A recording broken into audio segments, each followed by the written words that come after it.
In September 2023, Kasonga Mbuyi repeatedly stabbed a German man with a penknife outside Dublin Airport's Terminal 1. The man sustained 8 wounds, needing 12 stitches, but they were largely superficial and he's since made a full recovery.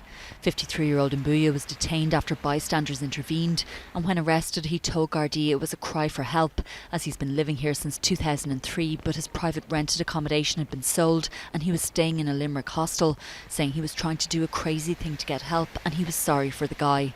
The court heard that after Mbuyi was taken into custody, he was diagnosed with paranoid schizophrenia, possibly as a result of cannabis misuse, and was in active psychosis at the time of the assault, walking around without shoes, had broken his foot running away from people he thought were after him, and had gone to a Garda station and Limerick Hospital the day before to try to get help. He was initially deemed unfit to plead, but after a stay at the Central Mental Hospital and taking medication, he pleaded guilty to assault causing harm and possession of the penknife.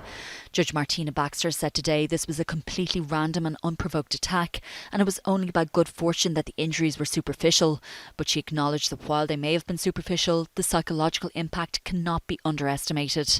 However, she said Mbuyi was in a bad place mentally and very, very unwell at the time, which reduced his culpability. She added that there was also a lot of mitigation, including that he pleaded early, has been taking his medication, has demonstrated insight and remorse, and has spent over 2 years in custody. Taking everything into consideration, Judge Baxter said she'd sentenced Kasonga Mbuyi to 2.5 years in prison, but suspended him full for a period of 3 years to encourage and incentivise his continued rehabilitation.